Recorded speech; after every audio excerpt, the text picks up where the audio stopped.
ladies and gentlemen, please help me welcome Ryder Dryden from the blue corner. Making his way to the blue corner, we have Ryder Dryden coming in, 1-0 record, TKO in the second round in his last fight, and another fighter coming out of Visionary Boxing Club, a very, very impressive team tonight and both at Apex Fight League 1. Yeah, I've heard nothing but good things from Visionary.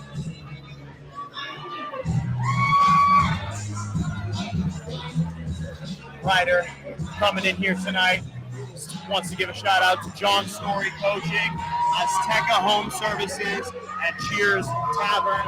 Got some good sponsors for the young fighter already. And there's Tony Martin lifting the ropes. Ladies and gentlemen, put your hands together for his opponent, Isaak Ruiz. And Isaak Ruiz, at 16 years old, making his way to the red corner, fighting out of Phoenix, Arizona, and I like this, 16 years old, occupation MMA. Pro early, I guess. This is an amateur fight, of course. He's fighting at this fight, get the opportunity. I wanted to give a shout out to his family, and he's going to be utilizing a Muay Thai style tonight. Hardest moment of his career so far is the last week of fight camp. I think we can all relate to that right there. Absolutely. Weight cut, last hard sparring rounds, get through that last little bit of grit. But making his amateur debut here tonight against guys with a little more experience.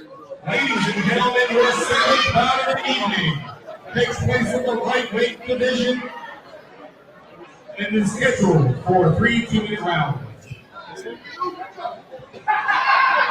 the blue corner, with an amateur record of 1 win and no losses, with an official weight of 126.4 pounds, fighting out of Visionary Boxing in Peoria, Arizona, introducing Ryder Dryden.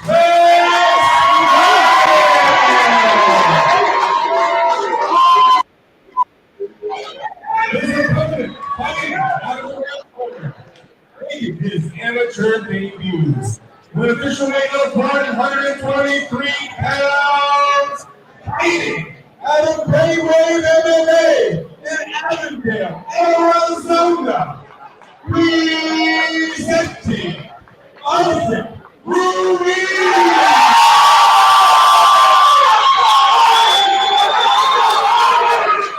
Our seventh bout of the evening, Ryder Dryden fighting out of Visionary Boxing, taking on Isaak Ruiz out of Brain Wave MMA.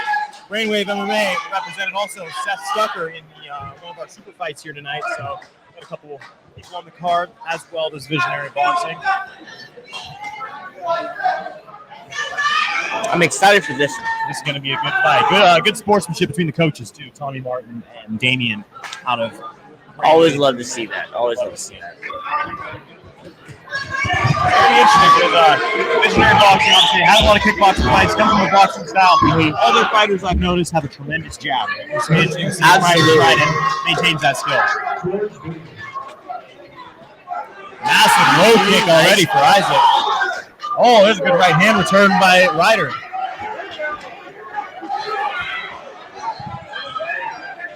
Okay, I was waiting to say something, but by the third leg kick, I'm a little bit concerned he's just going to try to box his way through.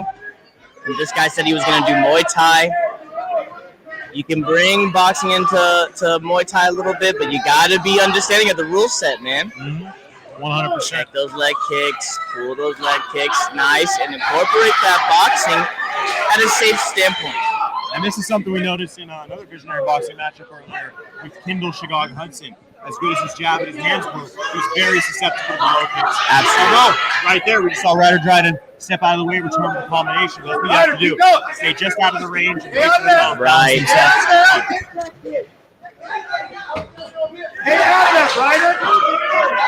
Already we're seeing Ryder Dryden reach down for that low kick. That's the situation when you see somebody reaching. Throw a couple more, then bring that up top, Body, head is going to be available. Oh, there's a good Oh, combination there for Ryder.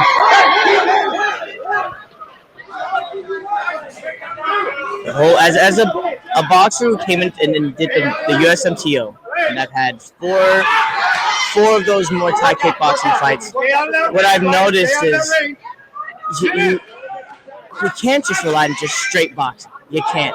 You have to impose yourself, be forward.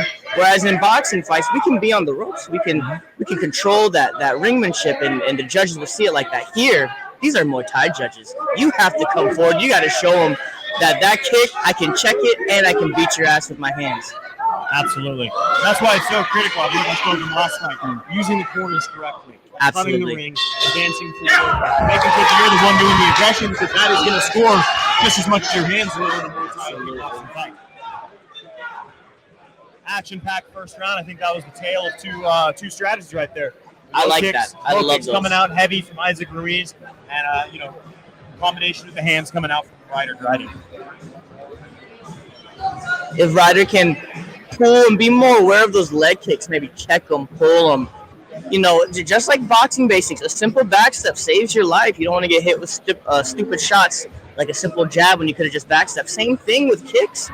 Exactly same thing with kicks. Understand your range. Now, the range is going to be a little bit different than a punch, but that is exactly what he needs to be aware of if he wants to keep his boxing on a Muay Thai strategist. I couldn't agree more. And again, it's sometimes you don't even have to do the Muay Thai check, lifting your leg. You can squash the bug. You can put your weight on that leg, turn your shin out, and make them pay for throwing that low kick. Absolutely. So, timing that sitting down on the right hand, finding ways to, make those low kicks more dangerous for his opponent. It's going to be how he wins this next round.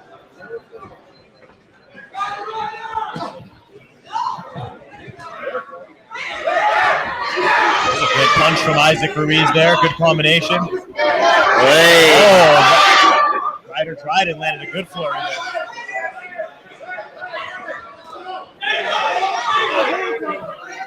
Again, you can tell another difference in the styles. Isaak Ruiz, very one-strike hitter. This is a big shot, big kick, big punch.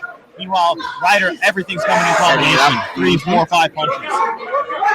Just the big difference is the diversity of tools being used. You see Ruiz using the whole arsenal, kicks, knees, punches, and it seems that...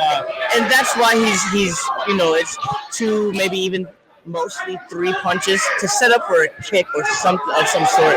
That's what Muay Thai is about. For boxing, you're setting up those punches for what? More punches, more movement. It's a whole different mindset, tools. He keeps landing that right hand though. Dryden, he's on a couple very, very powerful shots there. There's a good body kick, but Ryder Dryden was able to move away. And now, you can have all the kicks in the world, but if your cardio is not holding up, this is a chance for Ryder to potentially, work back into this fight here. That's what I see a lot of times in the amateurs is when in kickboxing, when there's a boxer versus a Muay Thai guy, and the Muay Thai guy's on the losing end, they usually try to start getting as much points as possible, like kicking. Well, again, something, as we saw right there, that I think is going to serve Ryder well. Either all the way in or all the way out. All the way, yep. Can't be stuck in that middle ground where his kicks are going to be able to land. In the fight, going up and some bottom shots, or out wide, handling those kicks and punches. Exactly. That is the end of round number 2.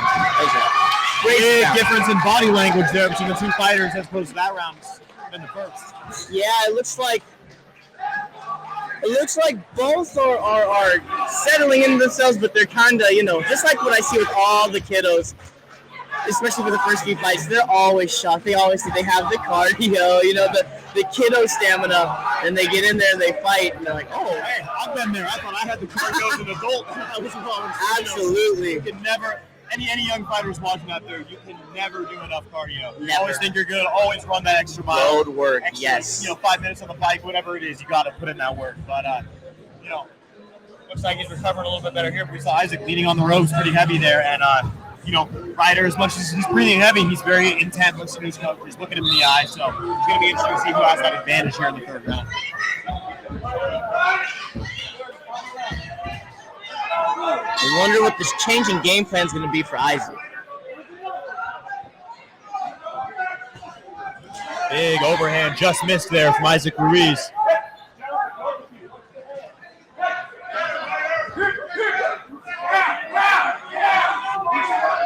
And right now we're seeing Ryder Dryden follow Isaak a little bit. You got to cut off the ring in these situations. Go where your opponent's going to be, not where they just were. That's going to be critical for tracking him down and landing those punches. Yeah, cutting off the ringmanship is definitely a dead art.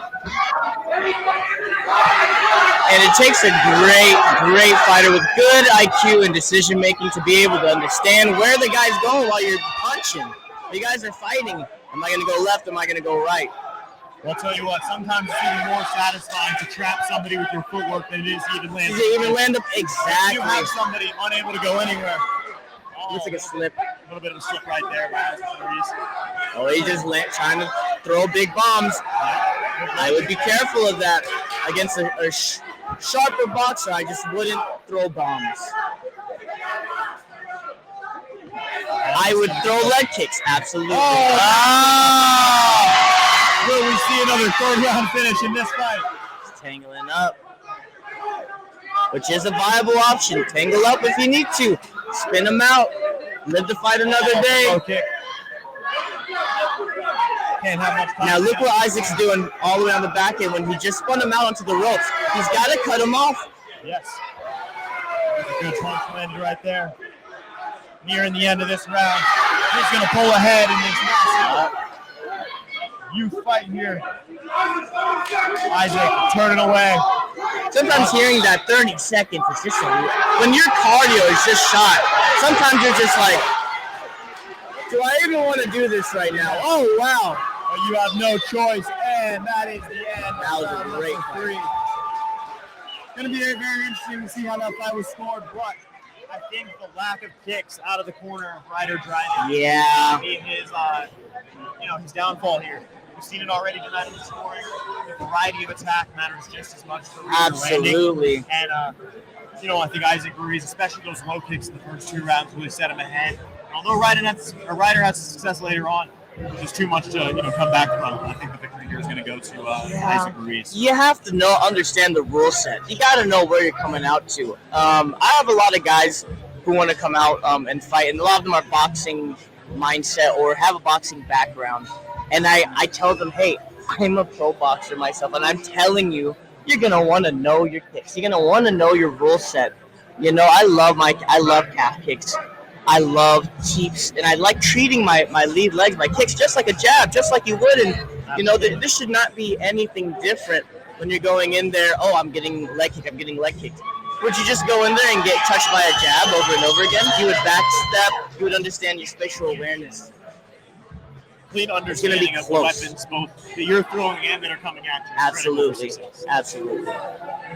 I'm sorry. I'm really, really interested in seeing how the scoring is going to be. This is going to be fascinating here. Ryan and Harold Holland's received the cards, and we are here for the official decision. Ladies and gentlemen, the judges have reached a decision. Judge number 1 scored the bout 29-28. Judges 2 and 3 scored it 28-29. For your winner by split decision. Oh, wow. Out of the red corner. Oh, wow.